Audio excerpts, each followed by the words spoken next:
Today we're going to create a four-panel comic strip where you and a historical figure share your unique perspectives and experiences. So we know that for homework you guys wrote your scripts, and we're going to take a look at a few, including Jen's. Here we have an example between Sydney and Marilyn Monroe. We've got one with Roald Dahl, the writer, Elvis Presley. Here we have a great one between Evelyn and Jesus, one of the top historical figures according to Time magazine, and Evelyn says Amen.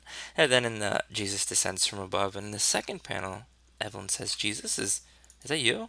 He responds, Yes, it is me, my child. I have chosen you to spread the word that our current Pope needs to be fully accepted by the Catholic community. She responds incredulously, Me? Yes, my child. Pope Francis stands for love, acceptance, and everything good for humanity.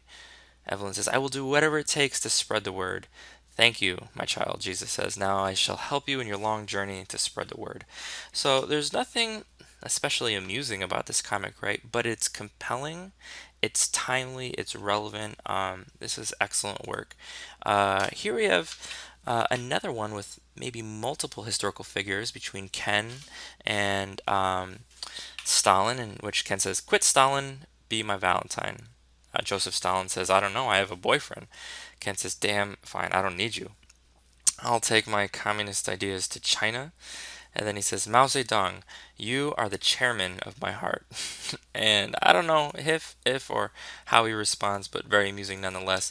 Here's another great one between Tiffany and Rosa Parks, where they talk about conflict with civil rights and how things have changed since the 1960s. So these are some really brilliant scripts. We're going to return to Jen, who has a really great exchange with Michelangelo, talking about one of his sculptures, The Thinker.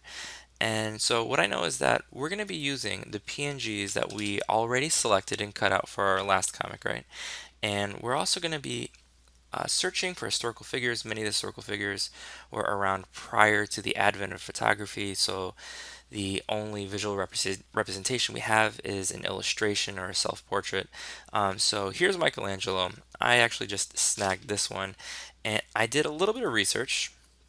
I said, where did Michelangelo live? I knew he's from Italy, but he's from Rome specifically, so I googled Italy and Rome, and I found out this is where he originates from. And so that's where we're going to set the scene, although in 2015.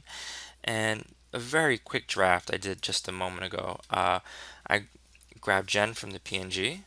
I grabbed the Thinker. I made a nice little selection, and then I got this image of Michelangelo, and I just popped them into the template, four-panel template. We'll notice that the background is the same for each panel, although maybe it's not for yours if there is a shift in time between the different panels. And a few things real quick. So I know that Jen is facing left in this visual right here, right? So I'm going to press Command C, Command V to paste. But I know that she's talking first. So what I'm going to do is I'm going to press Command T.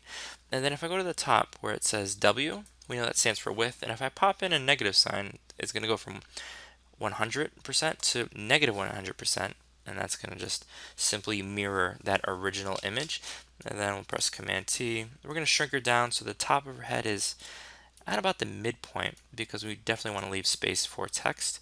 You're going to have different images featuring you for each panel. And we're going to go back, get a few different ones for Michelangelo. And you know what? Now that I'm thinking about this, let's say we want to sort of give this guy a little bit of expression. We know if we press Command-Shift-X, and if we press Command-Shift-X, we can apply the Liquify function. And I'm going to zoom in a little bit. I'm going to make sure that Show Backdrop is checked, just like we did before. Use is all layers behind, and opacity is 100%.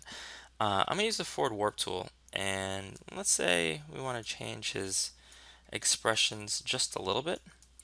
And let's say we want to make him full of glee. There he is. He's got a nice big smile. All of a sudden, Michelangelo is thrilled about this exchange with Jen. All right, ladies and gentlemen, I'm really excited to see your work. I can't wait to see the creativity. Let me know if you have any questions. Good luck.